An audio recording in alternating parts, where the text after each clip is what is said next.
Welcome back to Salam learning. അബീമിസ് ആണ് മക്കളെ. അപ്പോൾ നമ്മുടെ ക്രിസ്മസ് എക്സാം ഇങ്ങനെ അടുത്തെത്തിക്കൊണ്ടിരിക്കുകയാണ് അല്ലേ. അപ്പോൾ എക്സാം ടൈം ആകുമ്പോഴേക്കും എല്ലാ ക്ലാസ്സിലും ചെല്ലുമ്പോൾ കുട്ടികൾ ചോദിക്കുന്ന ഒരു ക്വസ്റ്റ്യനാണ്, മിസ് എക്സാമിന് എങ്ങനെ പഠിക്കണം എന്നറിയില്ല, എക്സാം ഓർത്തിട്ട് ടെൻഷൻ വരികയാണ്, സോ എന്തെങ്കിലും കുറച്ച് മോട്ടിവേഷൻ തരുമോ അല്ലെങ്കിൽ കുറച്ച് ടിപ്സ് പറഞ്ഞു തരോ എക്സാമിന് എന്നൊക്കെ എല്ലാവരും ചോദിക്കാറുണ്ട്. സോ ഇന്നത്തെ ഒരു വീഡിയോയിൽ മിസ് പറഞ്ഞു തരാൻ പോകുന്നത് എക്സാമിനുള്ള ഭയങ്കരമായിട്ടുള്ള മോട്ടിവേഷൻ ഒന്നുമില്ല, എന്നാൽ ഒരു ചെറിയ കഥയാണ്, ഇൻട്രസ്റ്റിംഗ് ആയിട്ടുള്ളൊരു കഥയാണ്. ഈ ഒരു വീഡിയോ ഇഷ്ടപ്പെട്ടാൽ തീർച്ചയായിട്ടും മിസ്സിൻ്റെ കുട്ടികൾ എന്ത് ചെയ്യുക, നിങ്ങളുടെ ഫ്രണ്ട്സിനെ ഷെയർ ചെയ്ത് കൊടുക്കുക ആൻഡ് നമ്മുടെ വീഡിയോ ഒക്കെ ഒന്ന് ലൈക്ക് ചെയ്യുക കേട്ടോ. അപ്പോൾ കഥയെന്ന് പറയുമ്പോൾ കുറച്ച് പണ്ട് കാലത്ത് നടന്ന കഥയാണ് കേട്ടോ. കഥ കേൾക്കാൻ എല്ലാവർക്കും ഇഷ്ടമാണോ? കഥ കേൾക്കാൻ ഇഷ്ടമുള്ളവർ കമൻറ്റ് ബോക്സിൽ നമ്മുടെ സ്റ്റോറി ഇഷ്ടമാണ് എന്ന് പറഞ്ഞിട്ടൊന്ന് കമൻറ്റ് ചെയ്യുക കേട്ടോ. അപ്പോൾ പണ്ട് ഒരു രാജ്യത്ത് ഒരു രാജാവ് ഉണ്ടായിരുന്നു കേട്ടോ. ഈ രാജാവിൻ്റെ പേരെന്താണെന്നറിയോ? വിദ്യാധര രാജാവ് എന്നാണ്. വിദ്യാധര രാജാവ് ഭയങ്കരമായിട്ട് എല്ലാവരോടും എല്ലാ ജനങ്ങളോടും പ്രജകളോടും ഒക്കെ ഭയങ്കര സ്നേഹത്തിലും അവർക്ക് വേണ്ട കാര്യങ്ങളൊക്കെ ചെയ്തു കൊടുക്കുന്ന ഒരു നല്ല രാജാവ്, ഒരു ഐഡിയൽ ആയിട്ടുള്ള രാജാവ് എന്നൊക്കെ പറയുന്ന പോലെ ഒരു നല്ല രാജാവായിരുന്നു. പക്ഷേ അദ്ദേഹത്തിന് പ്രായമായല്ലേ, മനുഷ്യരിതാ പ്രായമാകും, കുറേ കാലത്തിന് ശേഷം അദ്ദേഹത്തിൻ്റെ താടിയൊക്കെ നരച്ചിരിക്കുന്നത് നിങ്ങൾ കാണുന്നില്ലേ. അദ്ദേഹത്തിന് വയസ്സായി, അദ്ദേഹത്തിന് പ്രായമായി, എനിക്കും വയസ്സായി, എൻ്റെ വീടിനും വയസ്സായതുപോലെ അദ്ദേഹത്തിന് പ്രായമായി. അപ്പോൾ അദ്ദേഹത്തിൻ്റെ കാലശേഷം ഈ രാജ്യം ഇതുപോലെ തന്നെ നന്നായിട്ട് ഭരിക്കുന്ന ഒരാൾ വേണം. സോ അദ്ദേഹത്തിനാണെന്നുണ്ടെങ്കിൽ 2 മക്കളാണുള്ളത്. ഓക്കെ, 2 മക്കളാണ്, 2 ആൺകുട്ടികളാണ് ഇദ്ദേഹത്തിനുള്ളത്. അവരുടെ പേരെന്താണെന്ന് അറിയോ? യെസ്, സുരേഷും രമേശും. നിങ്ങൾ വിചാരിച്ചിട്ടുണ്ടോ വിദ്യാധര രാജാവിൻ്റെ മക്കളാകുമ്പോൾ കുറച്ച് ഗാംഭീര്യമുള്ള പേരൊക്കെ മിസ് പറയാൻ? നല്ല സിമ്പിളായിട്ടുള്ള പേര് മതി നമുക്ക്. ഒരാൾ സുരേഷും ഒരാൾ രമേശും. അപ്പോൾ സുരേഷും രമേശും ഒന്നിനൊന്നിനും മെച്ചാണ്, 2 പേരും നല്ല സ്മാർട്ടായിട്ടുള്ള കുട്ടികളാണ്. സോ ഇതിൽ നിന്ന് ഏറ്റവും ബെസ്റ്റ് ആയിട്ടുള്ള ആളിനെ വേണം തിരഞ്ഞെടുക്കാൻ, കാരണം രാജ്യമാണ് അല്ലേ.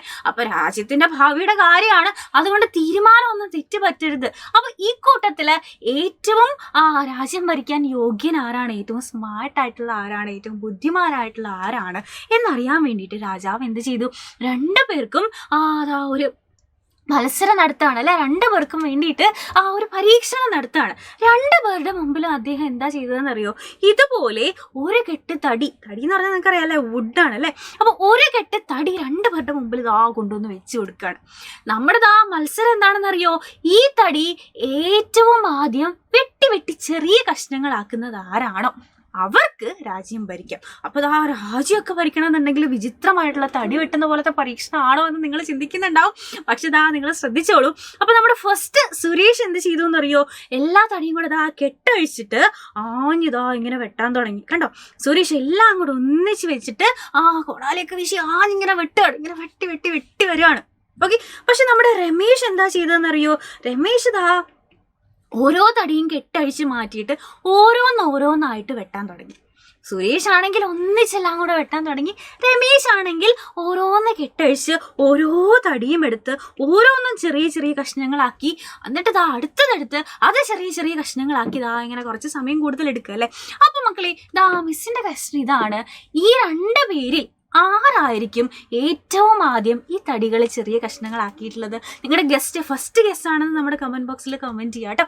എന്നിട്ട് അത് കറക്റ്റ് ആയോ എന്ന് നിങ്ങൾ ലാസ്റ്റ് ഒന്നും കൂടെ കമൻറ്റ് ചെയ്യുക. ഓക്കെ, അപ്പോൾ സുരേഷ് ആണോ രമേശ് ആണോ ഈ മത്സരത്തിൽ വിജയിച്ചിട്ടുണ്ടാവുക?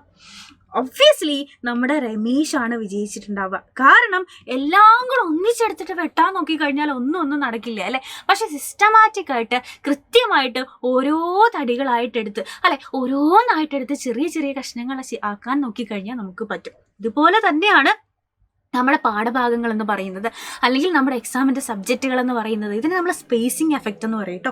കാരണം ഒരു ചാക്കിലുള്ള അരി മുഴുവൻ എടുത്തിട്ട് ഒന്നുകൂടെ അപ്പുറത്തെ ചാക്കിലേക്ക് ആക്കാൻ പറ്റുക എന്ന് പറയുന്നത് ചിലപ്പോൾ നമുക്ക് പറ്റുന്ന കാര്യമായിരിക്കില്ല, അല്ലാന്നുണ്ടെങ്കിൽ പോസിബിൾ ആയിട്ടുള്ള കാര്യമായിരിക്കില്ല. പക്ഷേ ഈ ചാക്കിൽ നിന്ന് കുറച്ച് പോർഷനുകളായിട്ട് അല്ലെങ്കിൽ കുറച്ച് അരികളായിട്ട് എടുത്തെടുത്ത് നമുക്ക് ഇങ്ങോട്ട് മാറ്റി നിറച്ച് കഴിഞ്ഞാൽ ഈ ചാക്കിലുള്ള അരി മൊത്തം ഇങ്ങോട്ടേക്ക് മാറ്റാം.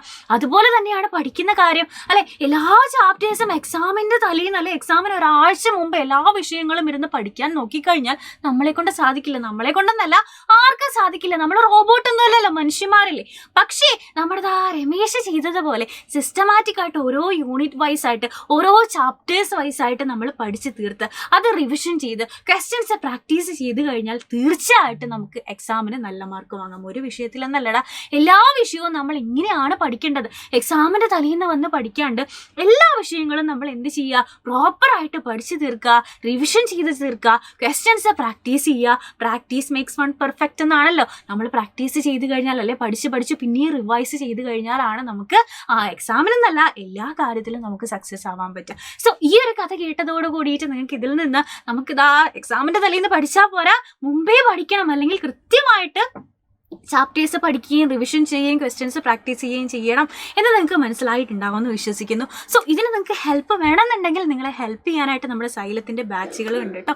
സോ ക്രിസ്മസ് എക്സാം നമുക്ക് അടിപൊളിയായിട്ട് പഠിക്കാം സൈലത്തിൻ്റെ കൂടെ. So all the best. അപ്പോൾ എല്ലാ ദിവസങ്ങളിലും നമുക്ക് ലൈവുകളും ഉണ്ടാവും. അതുപോലെ തന്നെ നമുക്ക് വേണം കുറച്ചും കൂടെ ഡീറ്റെയിൽഡ് ആയിട്ട് വേണമെന്നുണ്ടെങ്കിൽ നമുക്ക് ക്ലാസ്സുകളും ഉണ്ടാവും.